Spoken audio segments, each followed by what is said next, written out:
Meus irmãos, graças a Deus estamos na aula de número 6. Hoje vamos tratar sobre o livro de Números, né? Esse livro, originalmente, ele não tinha um título.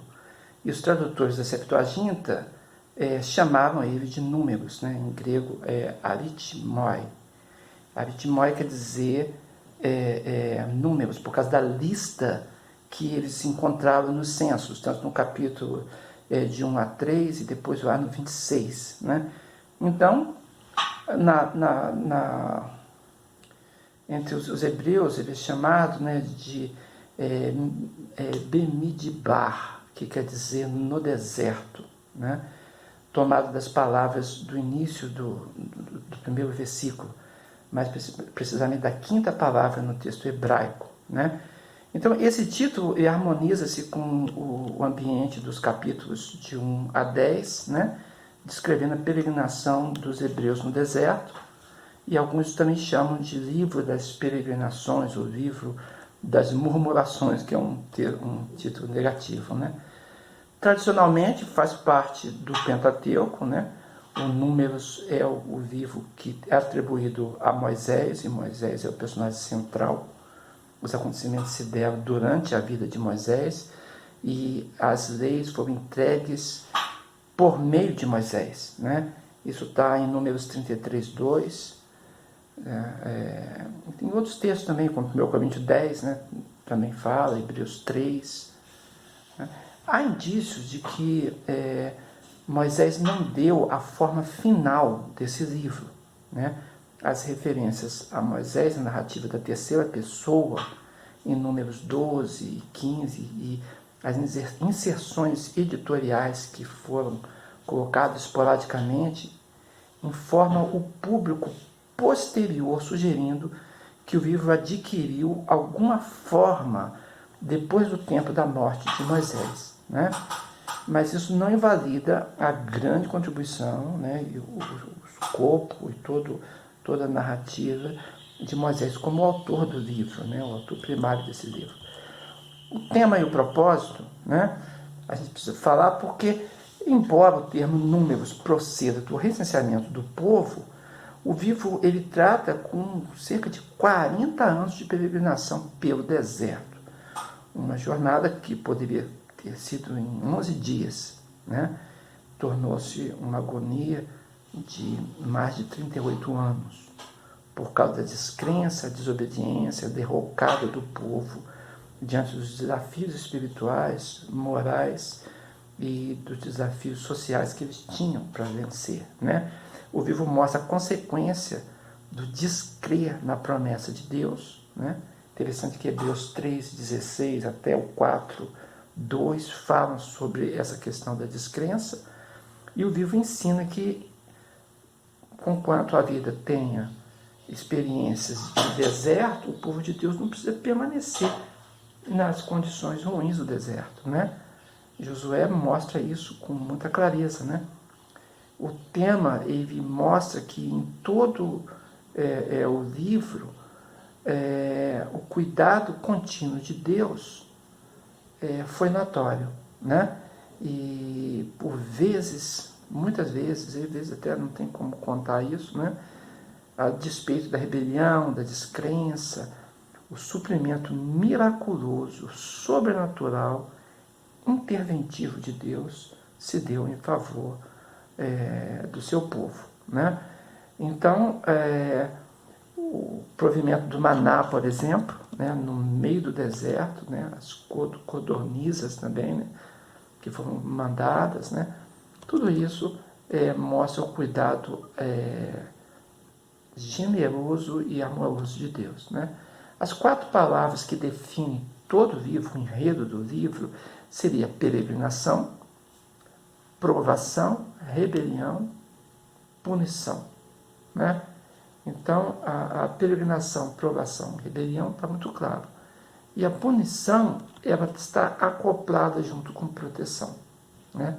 Ou diríamos 5 palavras, ou diríamos 4 palavras em que punição e proteção estão juntos.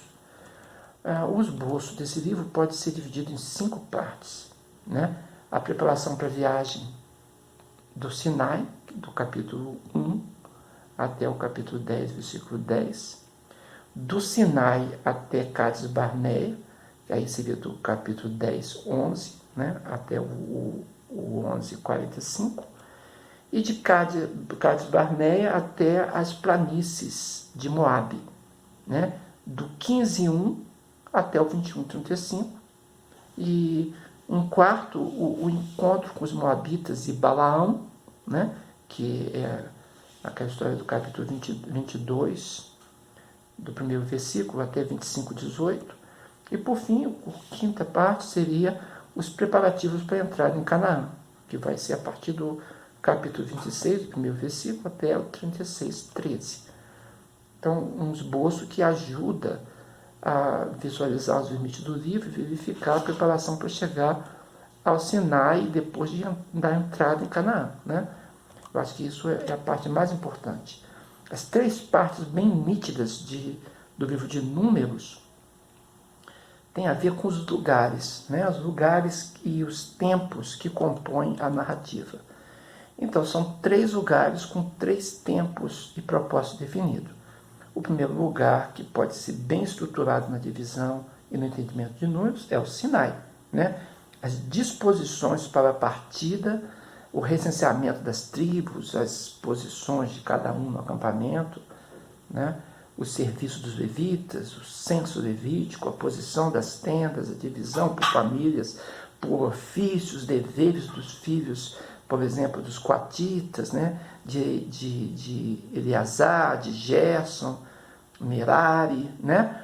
Os impuros sendo banidos, restrições para os pecados, o espírito de ciúmes, tudo isso colocado nesse livro, né? E apresentando também a questão do nazireu, né? Nazireato, né? Como uma instituição, a bênção de Arão, tudo isso é o Sinai, né? Os últimos fatos do Sinai com relação às tribos e o santuário, a consagração dos levitas, a segunda Páscoa, né? E os sinais para a partida e para paradas e com as trombetas. Estou falando já do capítulo 9 até o 10, 10. Né? Tudo isso aconteceu naquele nicho ali do Sinai. Mas tem uma viagem através do deserto que vai do Sinai até Cádiz. Né?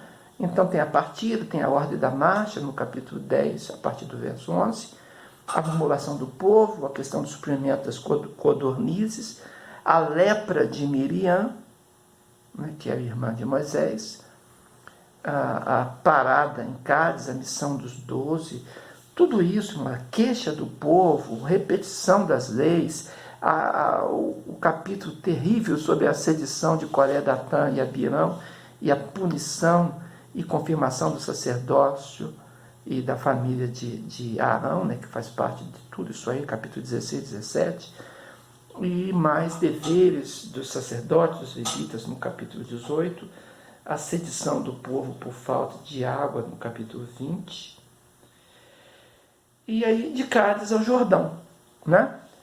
Tudo isso a gente vê, né, a questão dos edomitas negando a passagem pelas terras, no capítulo 20, os amorreus e a conquista de Bazã, no capítulo 21, né? A serpente de bronze também está inserida nisso, né? Também é o capítulo 21, do verso 1 ao 9. Então, no Sinai, a viagem através do deserto, do Sinai a Cádiz. E a terceira parte, a parte bem destacada, é na margem oriental do Jordão, um período de cerca de 5 meses. Esses últimos encontros com os povos da Transjordânia, Balaão, né? A prostituição de Baal Peor, né? O recenseamento e a divisão das terras, a lei acerca das heranças, a própria morte de Moisés, no capítulo 27, ali do verso 12 ao verso 17, né?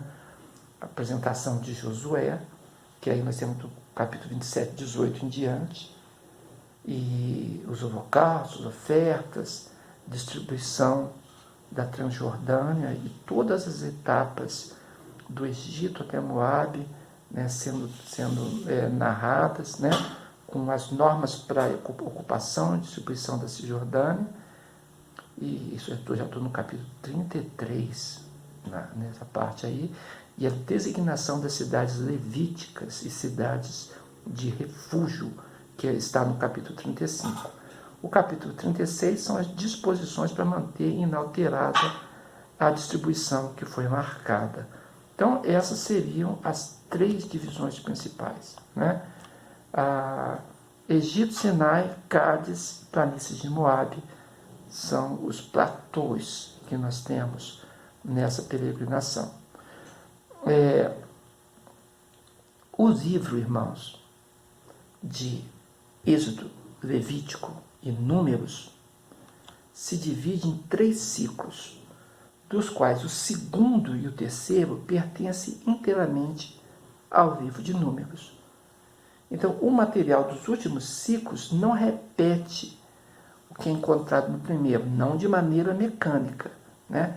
Os episódios do Êxodo, né, do capítulo 1 ao 13, têm um caráter diferente do que aconteceu depois, de forma muito dramática, na revelação associada ao Sinai, Cádiz e as planícies de Moabe.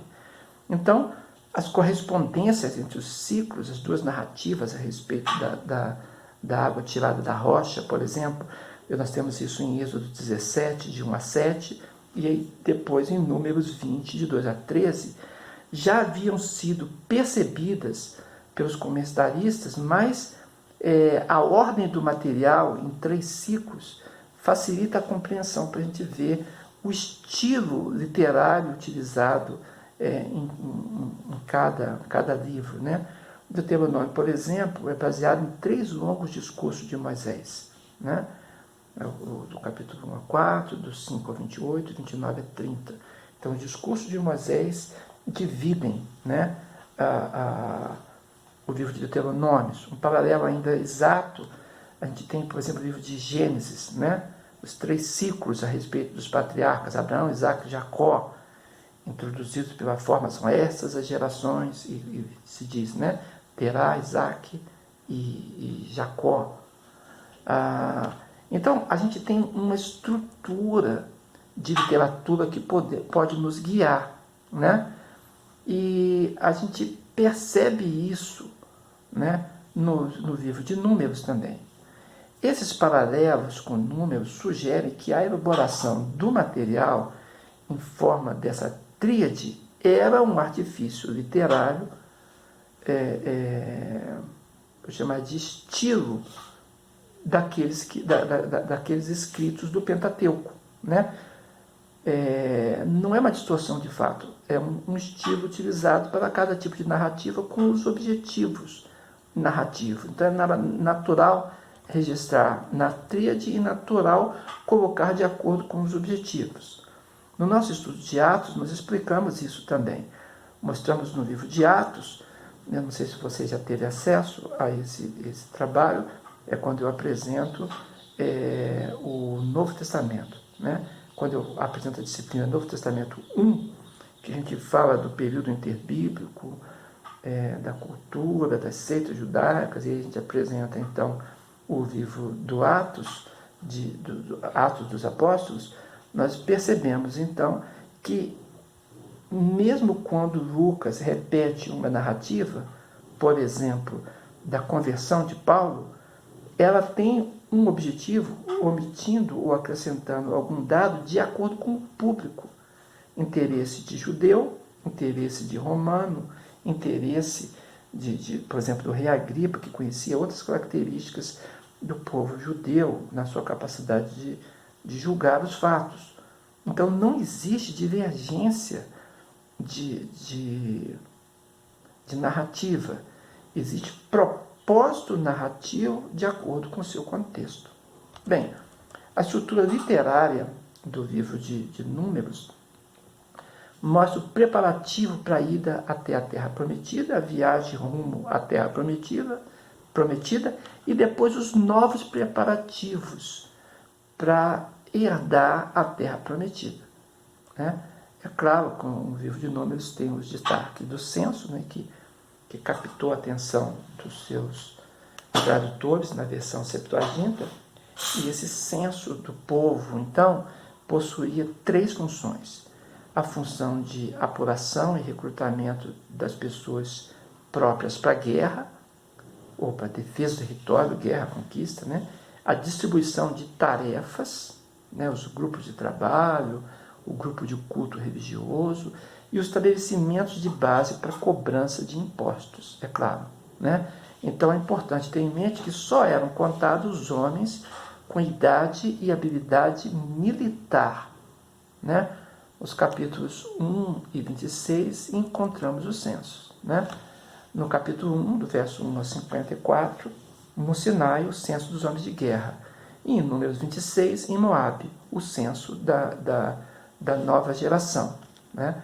Então, por ocasião do primeiro censo, o propósito foi simplesmente contar o povo que tinha mais de 20 anos de idade, lançando sobre cada pessoa um imposto de meio ciclo, né? Que era para a edificação do tabernáculo, né? No segundo censo, temos mais complexidade requerida. O povo foi relacionado segundo as suas famílias, segundo a casa dos seus pais, contando os homens nominalmente, cabeça por cabeça. E a família, então, é traduzida mais propriamente como clã, para nós aqui, o nosso entendimento, e a principal unidade social é o clã, entendeu? Entre a tribo e a casa dos pais, né? O clã, Josué 7,14. A casa dos seus pais pode ser traduzida melhor como família, né? Embora fosse uma unidade um tanto maior que a nossa família imediata. Em hebraico é mispahá, né? Essa unidade de casa que envolve a grande família.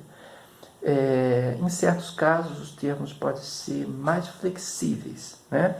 Não é rígido isso. Números 4,18 e Números 17,2. Você vai encontrar um uso mais flexível da expressão família. A expressão milhares, que é usado, né? Ela em hebraico, parece ser sinônimo de clã, entendeu? Ou seja, a unidade social traduzida como famílias em Juízes 6,15 e também no livro de 1 Samuel 10, verso 19. Né? Algumas vezes esse termo, milhares, também pode designar os membros de um clã aptos para a guerra, como por exemplo em Números 31, verso 3, 4, 5 até o 6. Né? Bem, na segunda vez, o recenseamento tinha um objetivo militar, então devia contar todos os capazes de sair à guerra em Israel. Afinal, eles iriam conquistar a terra que lhes foi prometida. Essa frase ocorre repetidamente nesse capítulo e enfatiza, então, o que? O fato de que a nação estava sendo organizada para a conquista daquilo que lhes foi prometido. Né? Levítico 27, 3 e 4 dá muito valor às pessoas de 20 a 60 anos de idade, de 20 a 60 anos. Mas que esse período de 20 a 60 era considerado o que nós podemos chamar hoje de maturidade, a época mais importante na vida do antigo Israel, de 20 a 60. Os homens se casavam normalmente com 20 anos de idade, eram entrada na vida adulta, né? Deuteronômio 27, também 24, 5, faz provisões para que aqueles que estavam noivos ou haviam acabado de casar não fossem à guerra, fossem isentos da convocação. Né? Mas era a época deles, normalmente, do seu casamento, e assim adentravam na vida adulta. Representantes de cada uma dessas tribos não contavam os levitas que estivessem na tribo. Eles são mencionados nos versículos 5 a 15, mas explica que a maioria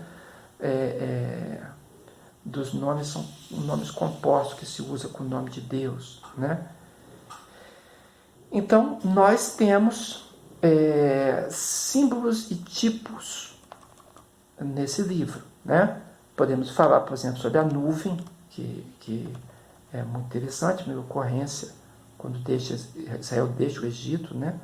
Coluna de nuvem acompanhava os hebreus durante o dia. Né? Deus é libertador, protetor, guia do seu povo. Deus é a sombra do onipotente, onde encontramos descanso, né? Um outro símbolo é a coluna de fogo, né? A coluna de fogo é em geral mencionada em conjunção com a nuvem, a rocha, sur, do hebraico, né? Usada como símbolo ou metáfora de estabilidade, mutabilidade, fidelidade de Deus. O maná, né? Deus supre o alimento do seu povo. A serpente de bronze, né? O castigo, mas também fazer-se maldição no seu lugar, né? Então temos grandes temas nesse livro. Estamos encerrando aqui essa aula. A desobediência, a incredulidade, a murmuração, tudo isso é tema, né? O voto de Nazireu, a espiritualidade de Moisés, os pecados propositais, não propositais, a questão do Balaão e a mula que falou, repreendendo o profeta desobediente, né? Rúben, Gade, Manassés, né? Tudo isso é apresentado nesse livro, e a tríplice bênção de Números 6, 24, 25 e 26. Bem, essas são as ênfases desse livro, né? O uso de números no Novo Testamento forneceu princípios que influenciaram a ordem e o ministério da igreja, como arranjo do acampamento, mostra que Deus exige ordem, o fato de que não havia nenhuma herança para os levitas, os ministros de Deus não devem ser interesseiros, né, com coisas seculares, consagrados ao serviço de Deus.